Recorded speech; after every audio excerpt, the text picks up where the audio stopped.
Hi everyone, this is Jason Zach from Nathaniel School of Music. In this lesson, we are going to focus our attention to the most important musical interval, maybe after the fifth, but this will be close to it, I would imagine. It is the third. Okay, and in this particular lesson, we look at both the thirds, the major and minor third. Now, you might already be aware, if you take C for instance, the third would be four chromatic steps 1, 2, 3, 4, and you get it. Now that's one way, but you need to memorize all of your 12 thirds. So I'm going to list them out in this lesson. You'll also find shapes in my handwritten notes. You'll also find notation of the various exercises that we are going to go throughout this lesson. We are also going to do both melodic intervals and harmonic intervals. So what's going to happen is, if you have a melodic interval like this one, you can play the melodic interval going up as well as going down. Both are possible. So that's an ascending melodic, we call it, and a descending melodic. However, you could forget directions altogether and play it together, which are harmonic intervals. So we look at melodic, we look at harmonic intervals. We'll work in the diatonic domain, which would be within a scale. We'll take two keys. Let's take F major and G major as the keys.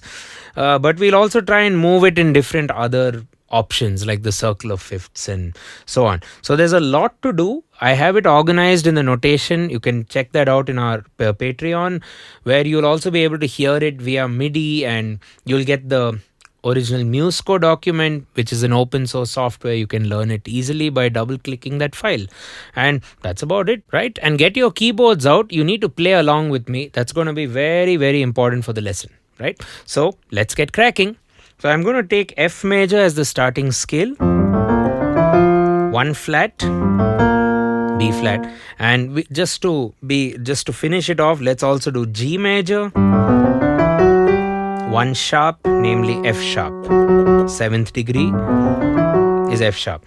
And the first thing you'd like to do is write down your scale, and under that write down all the thirds. So if you map it out on the F scale or the F major scale, it would be F A, G B flat, A C, B flat D, C E, D F, E G, F A. So those are your third pairs. Let's do the same for G, A C, B D, C E, D F sharp, E G, F sharp A, G B.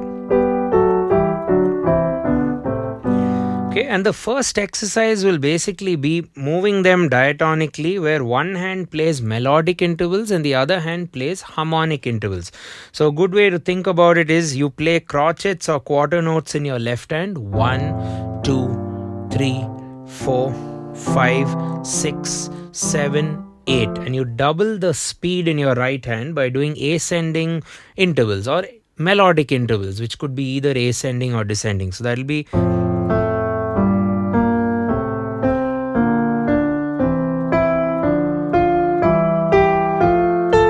remember, go from the root and end all the way at the top. So sa ga re ma ga pa ma da pa ni da sa ni re sa ga.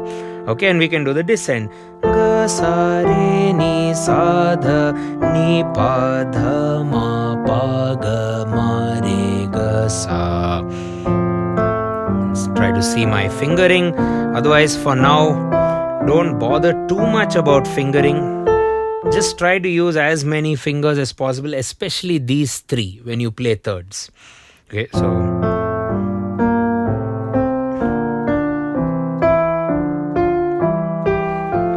mind you, the intervals are going ascending. Now, the intervals could also go descending while the scale goes ascending. So check this out. See, da-da is the interval is going down, but the scale is still going up, So, da-da-da-da-da-da-da-de-do, de-do, de-do, de-do, de-do, de-do, de-do, de-do, de-do, de-do, de-do. while ascending. That's ascending interval and ascending scale. But now what if I do descending scale but ascending interval? So check this out.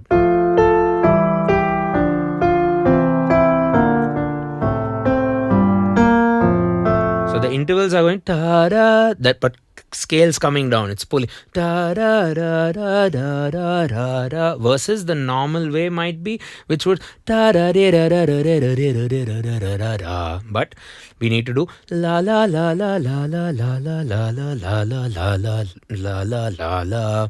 Let's do that again. So let's now do ascending interval no matter what. Whether the scale goes up or down doesn't matter. So ascending intervals on the ascending scale, and then ascending interval on the descending scale as well. Even though that's not very natural for the player, it's good to practice. Now let's do descending intervals, but whatever, ascending or descending scale. That'll be.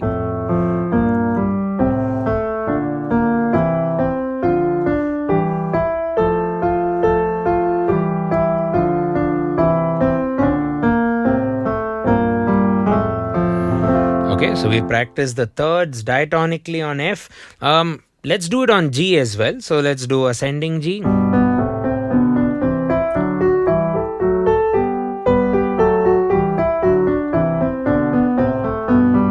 And of course, you can do things like just make sure the intervals are descending at all times.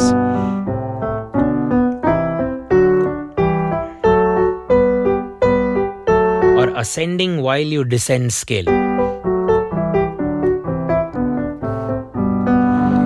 There we go. So that was G major as well. Now, just so you know, the types of thirds that you are playing would in the major scale. Every scale will be different, but in the major scale, the first degree, the fourth, and the fifth degree are going to form always major thirds. So in the F major scale, those are the major thirds. In the G major scale, those are the major thirds, and then the remaining are going to be minor thirds. That would be the second, the third, the sixth, and the seventh degree. So on the F major scale, these are all your minor thirds. And finally, that last minor third, which ends up becoming a diminished chord actually.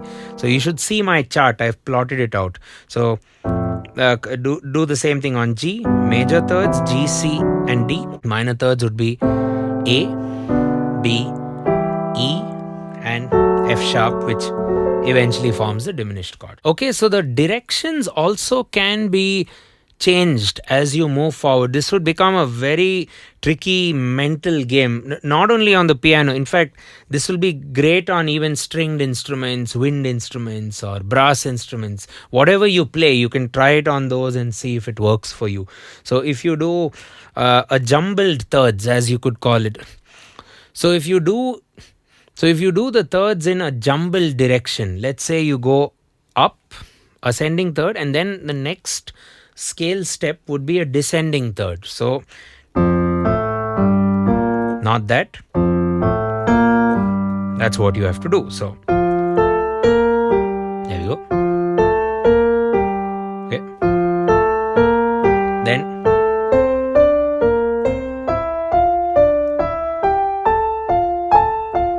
okay, and when I descend, up, down, up, down, up, down, up, down. Repeat.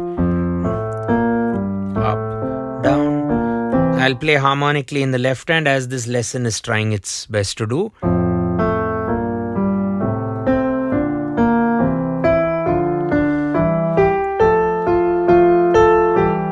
Up, down, up, down. What if we do down, up?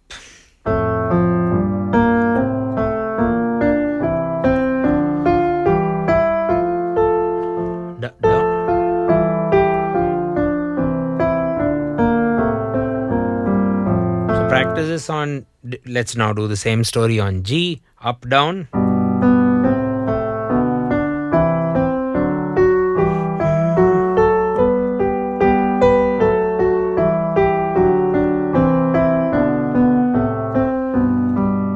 also do down up.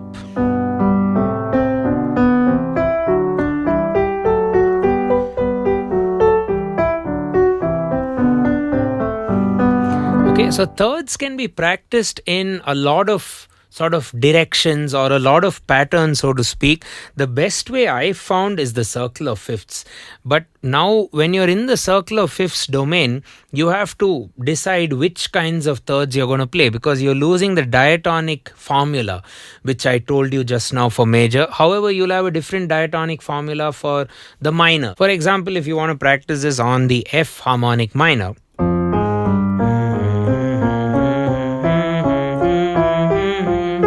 or on the G natural minor.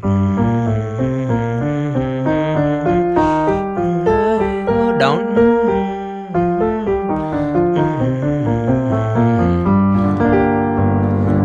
So the scale kind of determines the quality of thirds. But if you go in and around, let's say the circle of fifths, there's no scale. So you define. So let's say I want to play major thirds around the circle in the clockwise direction. So so it'll be C, G, D, A, E, B, F sharp, D flat, A flat, E flat, B flat, F, C. Or else you do the counterclockwise where you're moving in fourths. So C, F, B flat, E flat, A flat, D flat, G flat, B, E, A, D, G, C. You have to be so good at saying the circle that you have to do it in one breath. That's my tip. Okay, so you go in fifths, C, G, D. And what I like to do is go, if you're starting up to G, then for D you come back down, because otherwise you'll end up, you may not even last on the keyboard, you'll go somewhere there. So C, G, D, A, E, B, F sharp, D flat, A flat, E flat, B flat, F, and the upper C. So if you started here, you're going to end here. Let's now do descending circle of fifths or anti-clockwise circle of fifths. So you're moving in fourths. So C, F, B flat. I like to descend. E flat, A flat, D flat, G flat or F sharp, B, E, A, D, G, C. You'll have to be a bit more watchful now because you're jumping around. See, right? You can even do descending melodic intervals C, A, F, E flat. It sounds very musical if you move in fourths and fifths, I feel.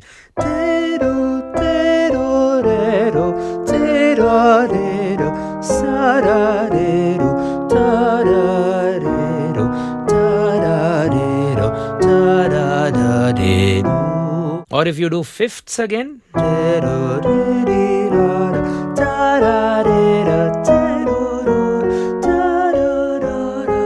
E flat. So practicing thirds in the circle of fifths is very useful. So let's say minor thirds in the descending or the counterclockwise direction circle. C, F, B flat, E flat, G sharp or A flat, C sharp, F sharp, B, E, A, D, G, C. So you could practice your minor thirds as well.